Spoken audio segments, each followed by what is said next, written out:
Are we on? I think we're on.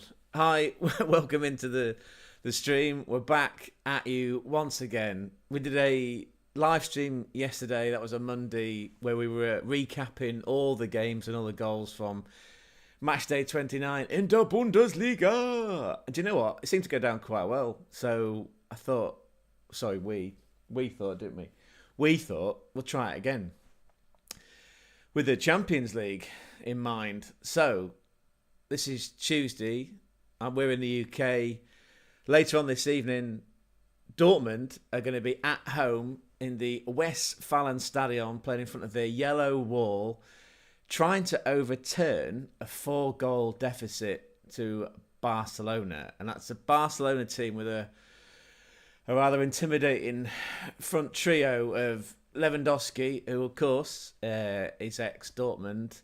And not that it's personal, but I recall he's now scored 29 times in his professional career against the club that arguably gave him his break in the big leagues. Yeah, so Lewandowski, the spearhead of that Barcelona attack, he scored 29 goals against Dortmund. That was after scoring a brace in the previous leg. That was the quarter-final leg at Barcelona, but not in the Camp Nou. Who am I trying to kid? I'm trying to be a hipster. Not in the new camp, no, because that's under renovation, because Barcelona are not one to be outdone by Real Madrid, playing in there. It looks like an air fryer. Who else out there agrees with me that the new Bernabeu, which is on a bucket list, I have to admit, it looks like an air fryer, like a massive air fryer from the future. Anyway, Barcelona not want to be outdone, so they're upgrading the Camp Nou. So they're playing at the Stadio Olimpica? Yeah, Stadio Olimpica. Yeah, it was built for the 1992 Summer Olympic Games. Yeah. Oof. Who out there's been to Barcelona? Let me know if you've been to Barcelona. Let us know in the comments. In fact, let me know any of your thoughts in the comments, because this, my friends, is a safe space. Yeah, we're here to talk about football, Champions League, Dortmund, Barcelona. However, we love nothing more than going down a rabbit hole of nostalgia, preferably football, but you know, we can also talk about other events from the past that make us happy or maybe make us sad, because you know, men cry too. Should get that on a hoodie. Went for the yellow today, Dortmund yellow, in support, because they're going to need it. And I thought we'll start off by taking a quick look at the probable lineups. So that means,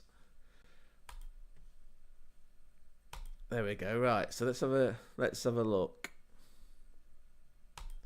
So here we go. So there's like I said, that front three of Barcelona. Even I didn't really mention Lewandowski, but he's at the spear of it. You've got Lamine Yamal on the right, still only 17, still in school. Wow. And then on the left, you got Rafinha, ex-dirty Leeds. I'm not sure if they're really dirty. I think they should drop that moniker now. I mean, they're doing incredibly well, right? In the Championship in the UK, they are joint top with Burnley. Anyway, Rafinha, yeah, so Yamal right, Rafinha left, Lewandowski at the top. No Dani Olmo, ex-RB Leipzig, because he's out with an abductor injury. I think he's been out since March. So the rest of this Barcelona team is, yes, I know Gonzo and Ozil. Did he play with you? Yeah, pretty sure you played in that. Yeah, you did. Yeah. It was Szczesny in goal.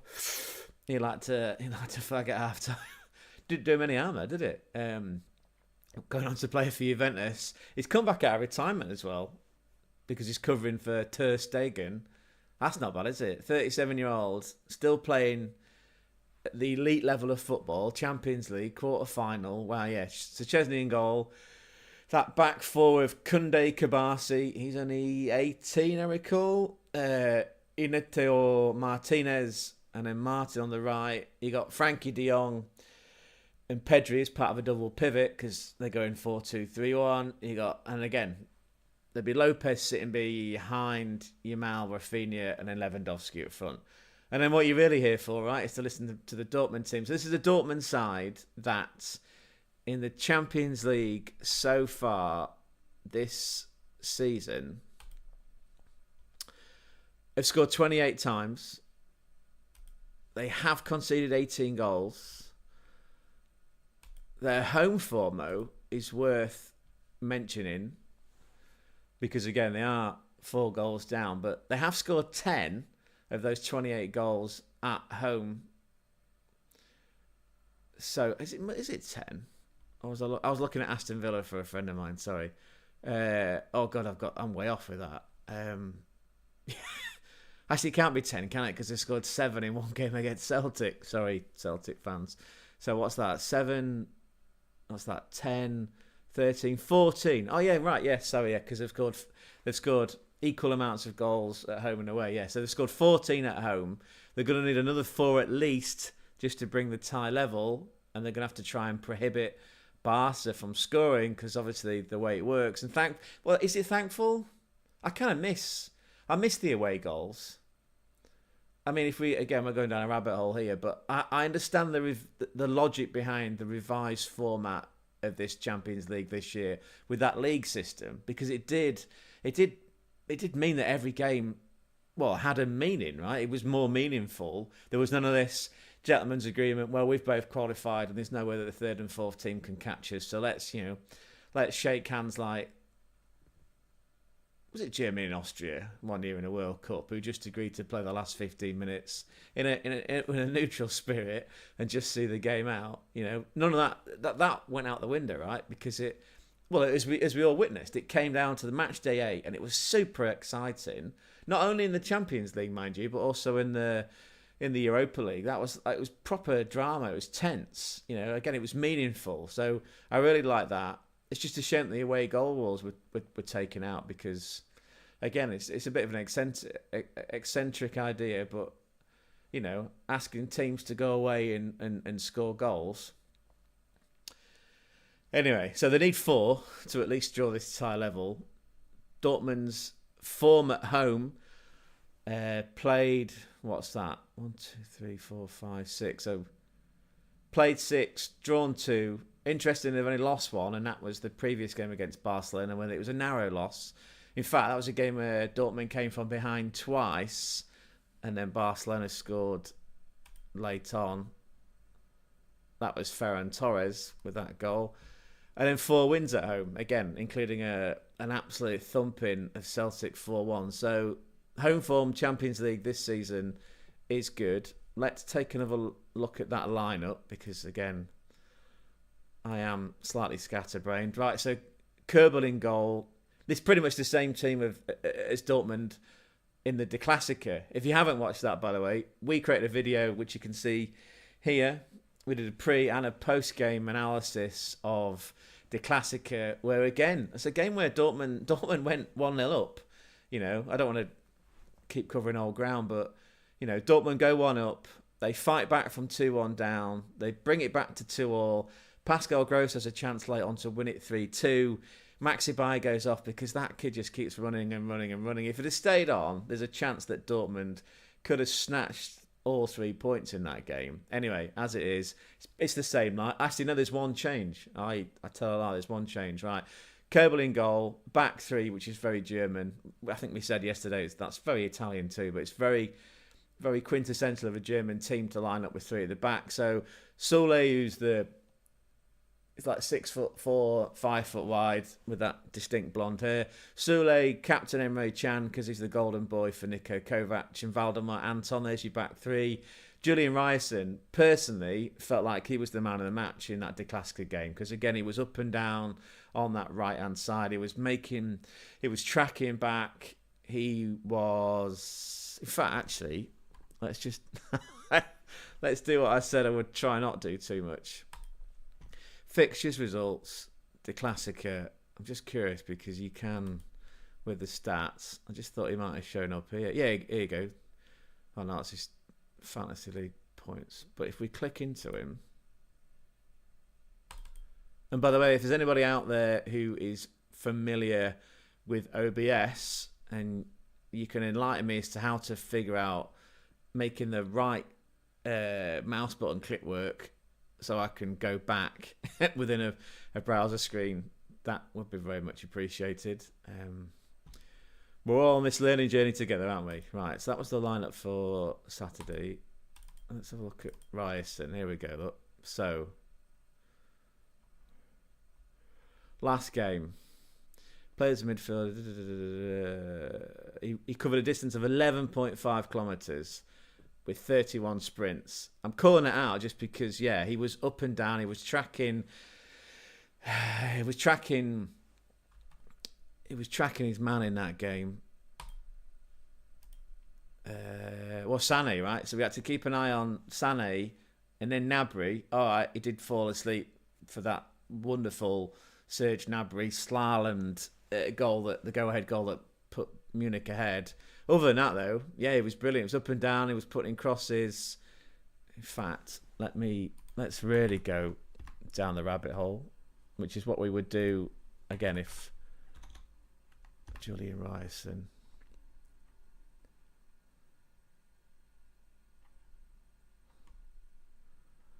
Yeah, he shouldn't really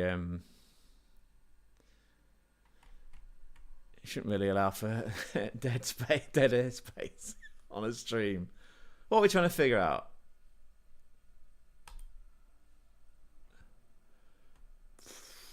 Right, Bundesliga Dortmund last match. Scores and fixtures. The classic match report. I'm getting there. Right, Dortmund. I'm okay for that stats. What we after? Ryerson. There we go. 34 touches, 1 tackle.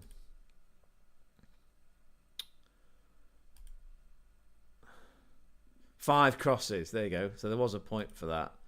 Well, that's what I was trying to figure out. Anyway, so yes, for me, he was man of the match. Up and down, tracking 2 dangerous left-sided players in Sané and then Gnabry, but in 5 crosses. He worked hard. So let's come back to what we were talking about here. Right, lineups. Koval, back 3. Ryerson we talked about. Svensson, the young lad, the Swede. So we've got Norwegian and the Swede. That's left and right. It seems like they're going 3 again, or possibly actually. Is it 3? Is it 4? Is it a 3-5-2 or is it a 5-3-2? Either way, Pascal Gross is in there as a sort of double pivot role alongside Chuck Wemmeke, or Chuck as we call him. Brandt's in that middle as well. And then the interesting one, again, Chuck came on as a sub in the previous game, but if you look at the De Classica lineup, yeah. So it was Ozcan was playing as almost like an anchor role in front of that back 3. Then it was Svensson, Ryerson, Brandt, Gross behind Bayer. It was playing off Girassi. So the only change then is Ozcan's out and Chuck Wemmeke's come in. That's as far as I can tell. And again, whether that breaks down as if you count the 2 wing backs as part of the back 3, in which case it's a 5-3-2, or you could say it's a 3-5-2. Either way, that midfield is set up. The defence is set up better than it was in the previous game, which I think is the only tactical mistake that Kovac made in that first leg was trying to line up with the back 4.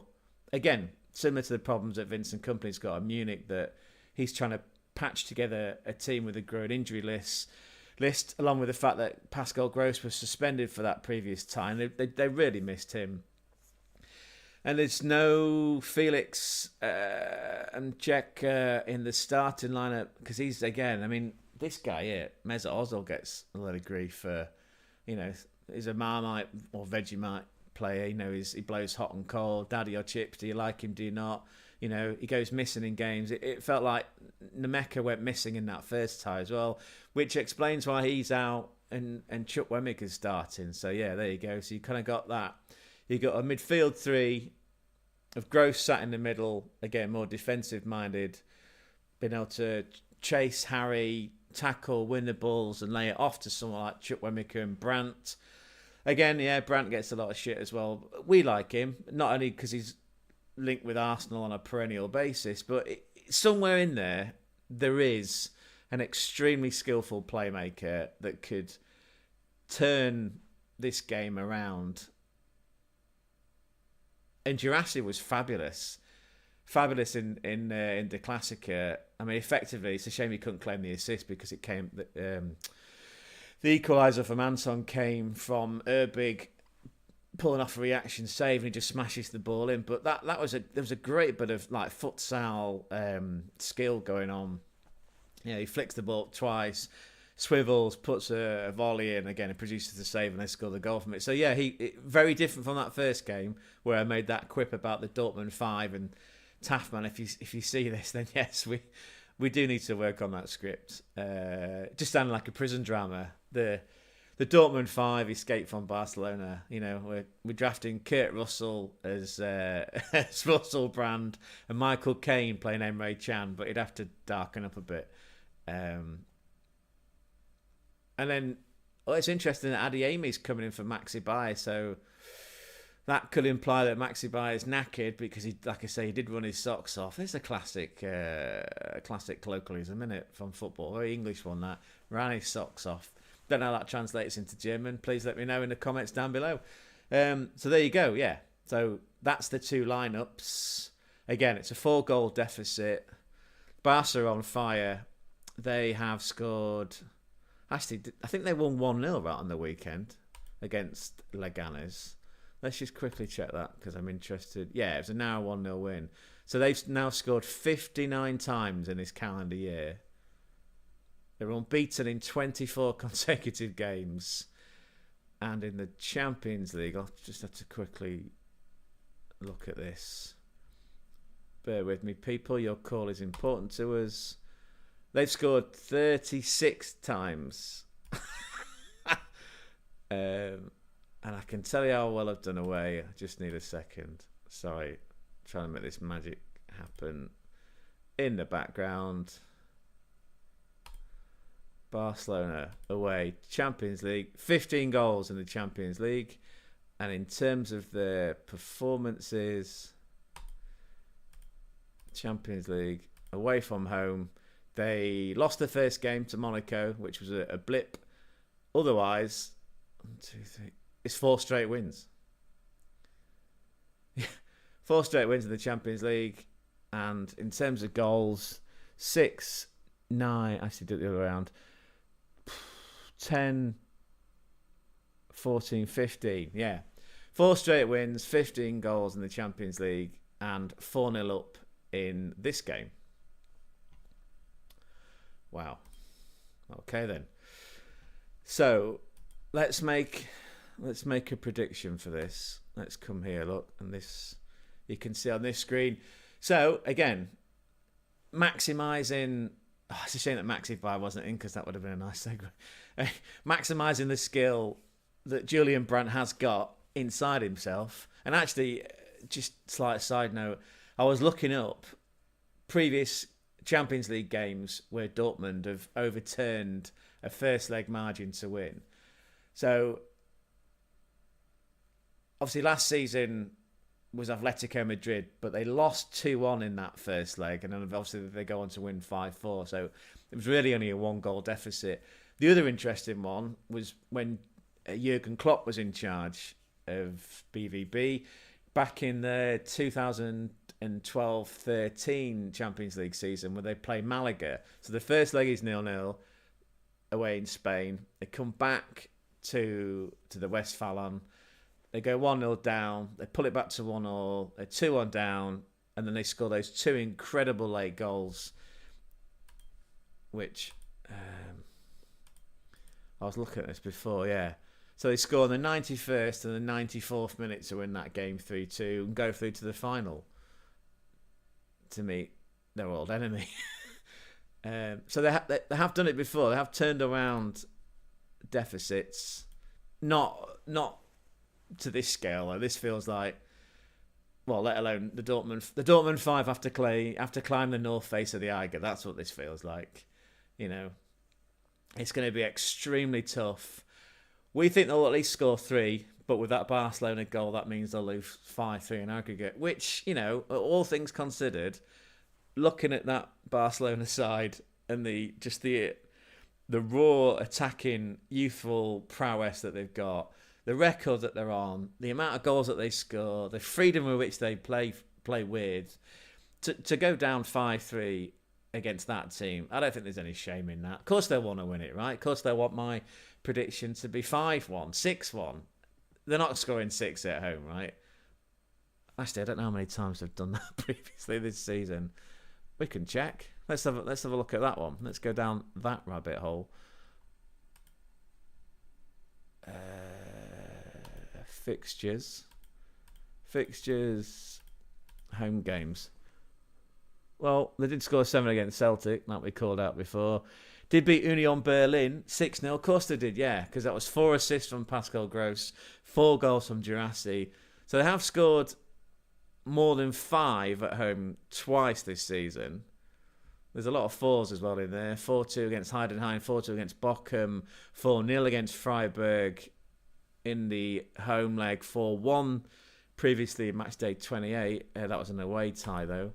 Oh, Christ, I didn't look at the away legs, did I? Sorry. Away from home, they've beaten Stuttgart 5-1. There's some 4-2s in there against Holstein Kiel. Yeah, okay. But we're going to stick by it again. And if Hansi Flick does win this game, by the way, this will be the 7th time in his professional career as a coach that he will have beaten Dortmund. He's already done that, obviously, 6 times before.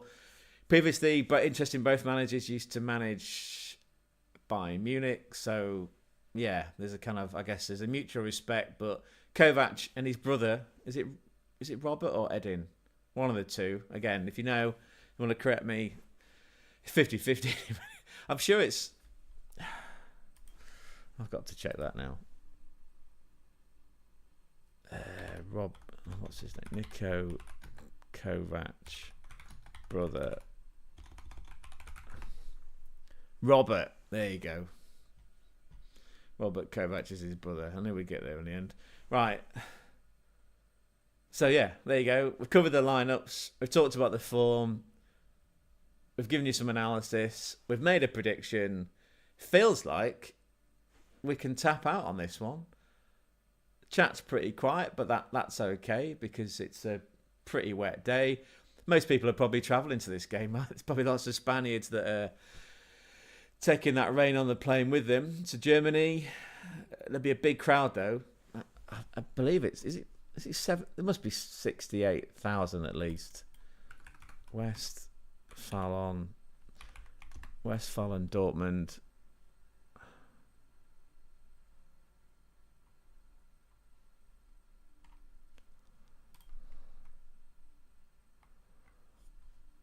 If anyone knows, you could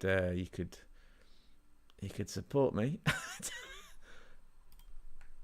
Oh, don't you just hate that when you try and zoom in and it doesn't let you? Well, you press the control key in Windows and it thinks you want to minimize.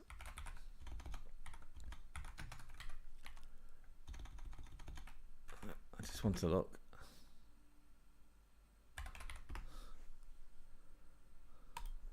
Built in the 1960s,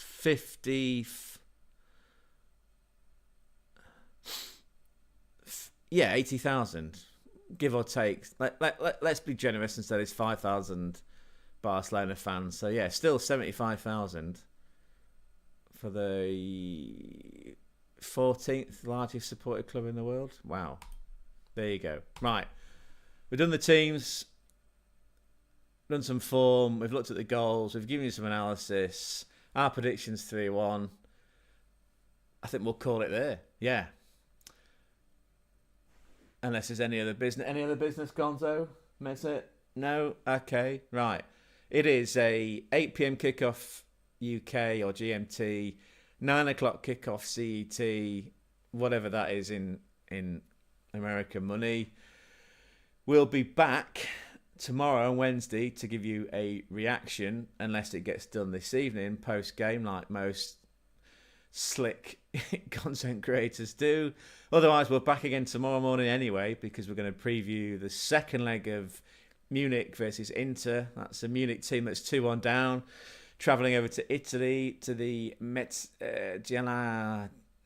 San Siro. It's something Gianni Mezzala Stadium. Been there. Anyone else has been there, you'll understand that it is iconic with its 3 tiers. Again, it was upgraded for the Italia 90. What a tournament. My first World Cup. Yeah, the Italia 90. Kind of got into football mid to late 80s, but that World Cup final with Roger Miller, David Platt's swivel last minute goal against Belgium, and that those Gaza tears in the semi-final. Again, credit to Germany, West Germany. Yeah, because unification didn't happen until technically the year after. And that's a whole different topic. Anyway, there's a video you can watch in the meantime, which is there's a live stream where we review all the games from match day 29. I'm going to chop that up, put a bow on it, make it a video in its own right. That will be available later today. Please like, subscribe, add your comments, follow us on Twitter, follow us on Instagram, follow us on TikTok, but more importantly, like and subscribe here on YouTube at German Football Spotlight. I'll be the same for now. Take care, enjoy the game, get your drinks, get your snacks. Come on, Dortmund.